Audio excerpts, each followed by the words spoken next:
lasciatemi introdurre brevemente appunto Brian Dixon, che è il nostro secondo speaker per il club di oggi.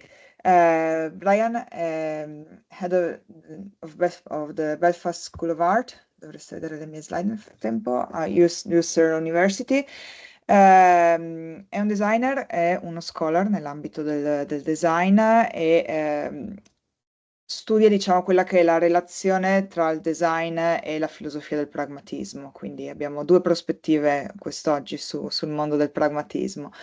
È autore di diversi libri e molti articoli scientifici sul tema. E lo speech che ci porta oggi parla proprio della pratica del design come una filosofia d'azione, portando una forte attenzione, diciamo, sull'importanza dell'esperienza e della sperimentazione continua e ci spiegherà poi come tutto ciò in realtà abbia un impatto abbastanza importante in termini di leadership, che è, diciamo, un ambito che insiste molto ehm, sul cercare di capire come far accadere le cose attraverso la creatività, attraverso l'azione e la sperimentazione, e quindi ci spiegherà come il design possa essere di supporto in questa direzione. Come per Anna, vi ricordo che è sempre attivo il nostro Poll Everywhere, il link è sempre il medesimo che trovate in chat, quindi sentitevi assolutamente liberi di sottomettere le vostre domande per i nostri ospiti. So, Brian, again, thank you very much for being here. I would stop screen sharing and I would leave the floor to you so that you should be able to share your screen. I just briefly introduce yourself in your speech, but as Anna did, I think you will be much better than what I did. Thank So you. I leave the floor to you. Thank you very much. Thanks so much. The first thing I have to say is I agree with everything Anna said, and listen to that woman because she is right on the mark. I think she was very brave in her positioning of design and sensibility, and rightly so, because the times we're in deserve bravery, require bravery. That vision of a sensibility orientated or driven design as a guiding force for society, I would absolutely align with. And I hope that to a degree that comes through in what follows in my talk, but it will not be as wide as Anna's. But I do want to start by saying that I agree with what she said. So the title of my talk is Design as a Philosophy for Action.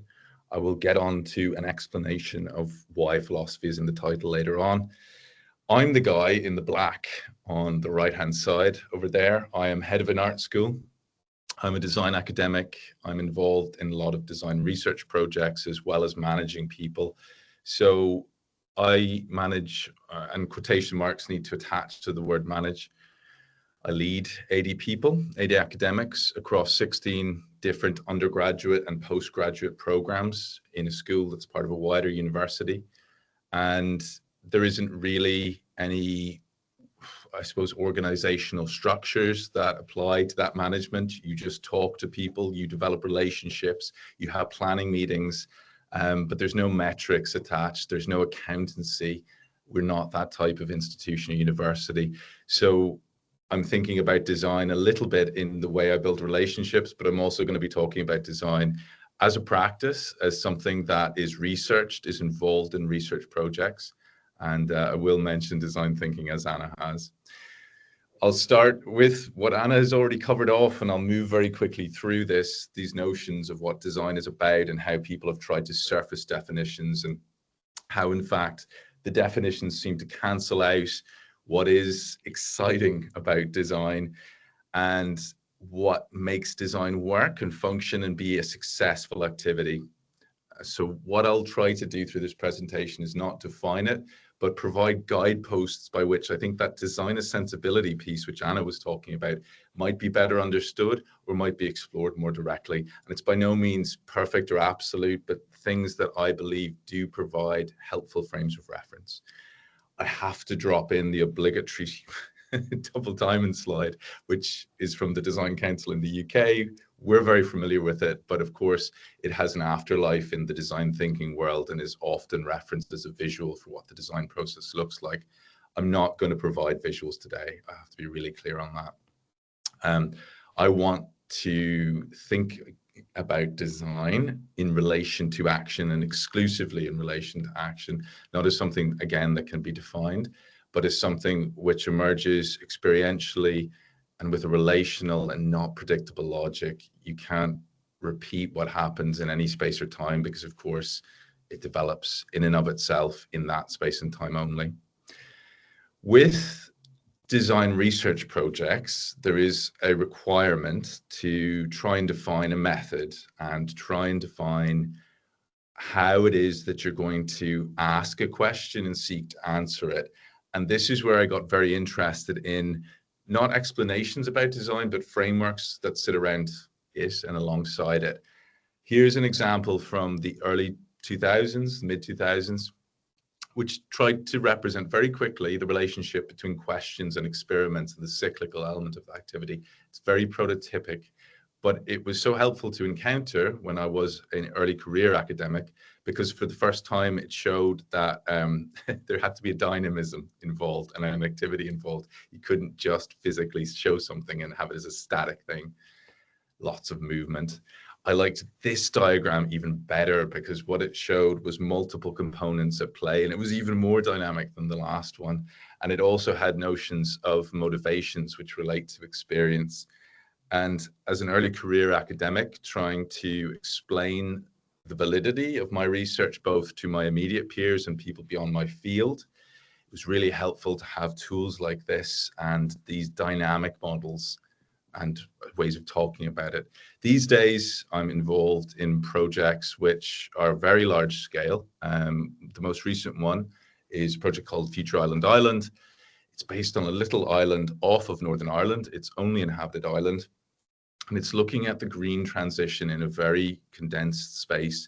And it applies design research in direct terms. It's thematically bound. It's not workshop bound. So what that means is it explores areas of activity, and while it certainly seeks to reach endpoints and has outcomes and KPIs that it needs to meet, and the process in between is quite blurry and does need to respond situationally to the activities of the community. And interestingly, I do think when Anna talks about imagining better futures and designer sensibility, in the Rathline context, we are seeking to imagine better futures directly with that community around things like how waste is managed, how tourism can be better developed in the future, and equally how infrastructure like ferries can meet the needs of the community, but also be better for the environment. Again, not a visual here, but when it comes down to it, from my point of view, what's at play in all these types of projects is the following. And this does relate back to those earlier images. I'll try to be really clear as I talk through this stuff, because I look at this slide and I know that it's quite dense. So it's driven a lot by motivations. For example, the type of work I'm talking about is, and I suppose the role of design within that, it's really mapping to experience, what experience is right now and what it needs to become. And then you're motivated to change that. Experiments, so design activity, that happens in very direct, immediate terms, and it's got an intentionality about it. You're not just trying something out arbitrarily. You really want to try and see that future that you're imagining come about and see the extent to which an experiment can point you in that direction.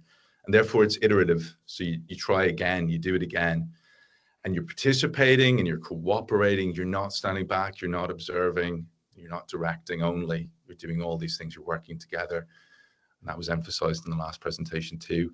And the outcome of this type of work, this type of activity, design research, it's about, well, design is embedded within the process. It aims towards change and transformation, making new things and making that better future that Anna was talking about. That is a very explicit ambition in all of it. And again, coming back to this idea of how do we talk about this as not just a form of thinking, but a form of doing. How do we provide those guideposts? For me, I turn to philosophy, and I do that only because within philosophy, certain areas of it, believe it or not, there are people who have spoken about these things, written about these things, and actually work directly with communities and societies, and in individual contexts made better futures with that design sensibility approach that Anna was talking about. In such a way as they, were able to make it happen, but were thinking their way through it and doing so explicitly as philosophers. And that's the key point here. So that's why I turned to these philosophers. So these guys are called the classical pragmatists. And Anna would have referenced them, I believe, in the last presentation. And certainly Anna and I, over the years, have had conversations about these individuals. And I've been very inspired by Anna's work.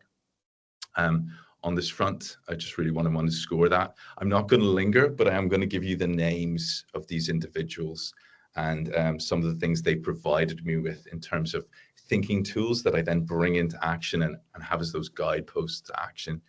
So for me, it started off with a guy called John Dewey, who was very interested in education, but also in democracy.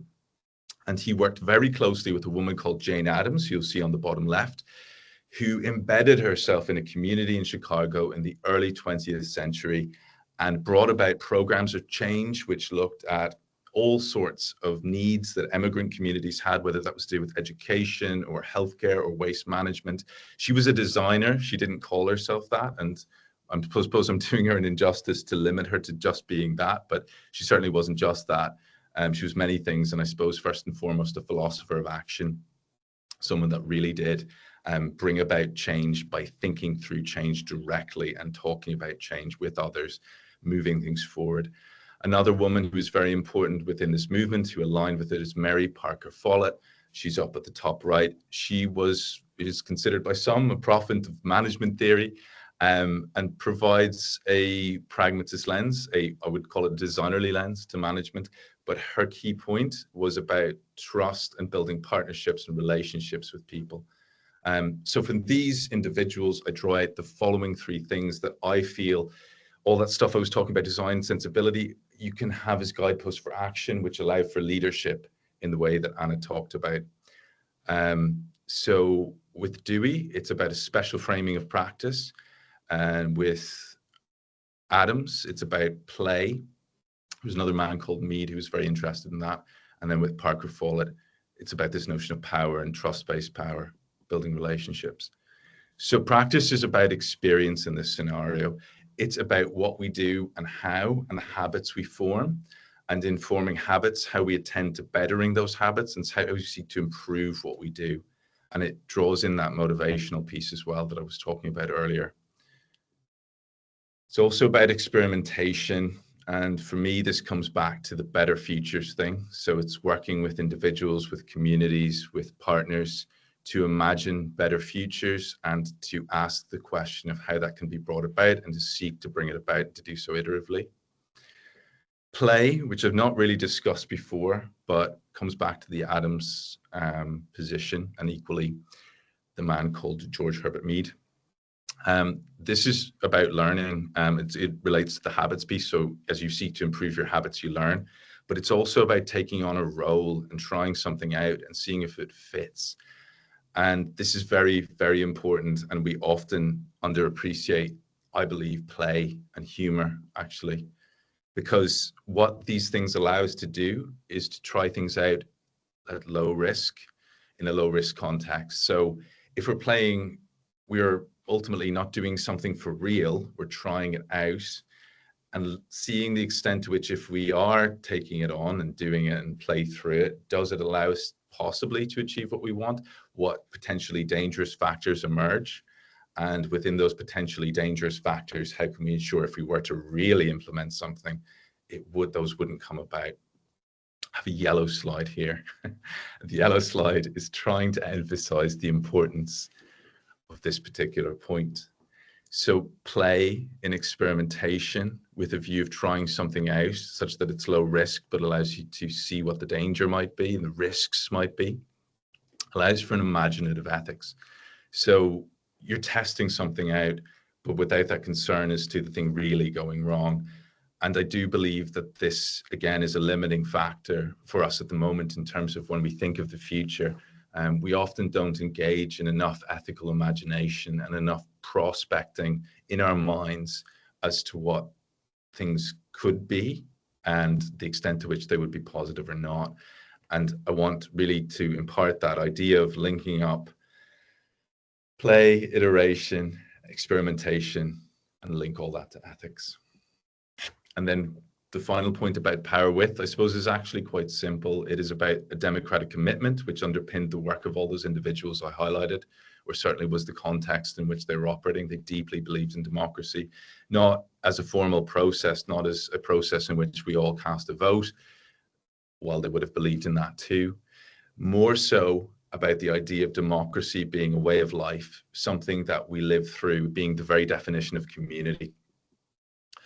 It's about working in dialogue collaboratively, and the key point being that there is dialogue and that you understand where there are differences and you work each and every day to explore the extent to which those differences can be overcome and the extent to which a shared future, a shared imagining can come about. And of course, that's a skills base we're losing year on year, it seems, unfortunately, at the moment in the West, but nonetheless something which does need to be brought to the fore. And when I think back to my workplace and my leadership role, the only way it's possible is that power width position that I hold.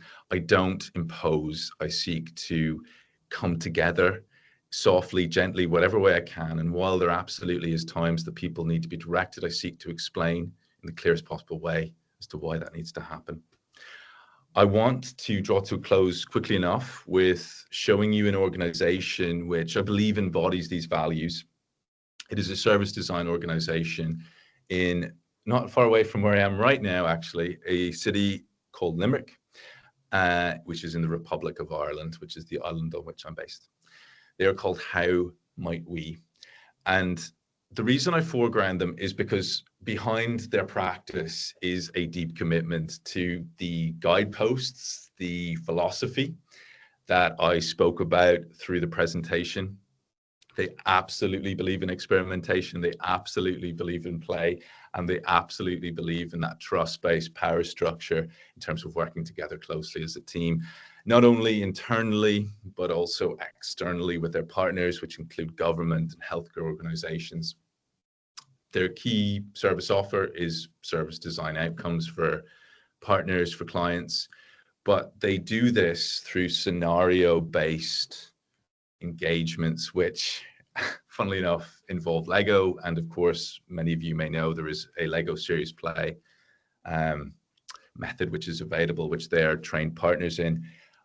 It's somewhat frivolous, it's somewhat obviously directly playful, but it allows for all of those things that I was talking about to come to pass. And as the central method, as the central tool of engagement, it very explicitly draws to the fore the idea of both understanding experience as it is, understanding what experience could be in the future, and equally in all of that, playing through it, taking on roles, and ethically imagining the extent to which there is risk involved in certain scenarios coming to pass. A small team, but nonetheless one that shares their individual areas of expertise, does so in a flat hierarchy and a trust-based pattern of activity. The colleague on the left, her name is Jane Henson. She is a psychologist, and Ronan on the right is both the organizational director, but equally the service designer, and Nicola, a UX designer. Everyone using their skills collectively together, and again, in that trust-based day by day, ensuring the relationships are working as they should type approach. So I want to try and summarize very quickly what I've said. A rich investment of experience is required, play as a process of experimentation, and then that trust-based power. I've repeated that all several times. In terms of bringing that to pass, this list sort of relates back to the design research list I provided earlier, but I think it also brings in general human action, general human activity. So if one were to seek to embody design as a philosophy for action, as how one moves forward both professionally, personally, it would require a reflecting in and on experience, a very explicit identification of motivations, exploring possible responses to what you've noted and experienced, and then working collectively in dialogue with those you need to work with to experiment and playfully move through the ideas, the possibilities, the things that need to happen, all based on trust again. And absolutely foregrounding value throughout. And the value piece is very important because the better future requires that you know what's good. And knowing what's good requires that you are ethically minded. And to be ethically minded in direct terms in actions requires that you play. I'm going to finish there. Thank you very much.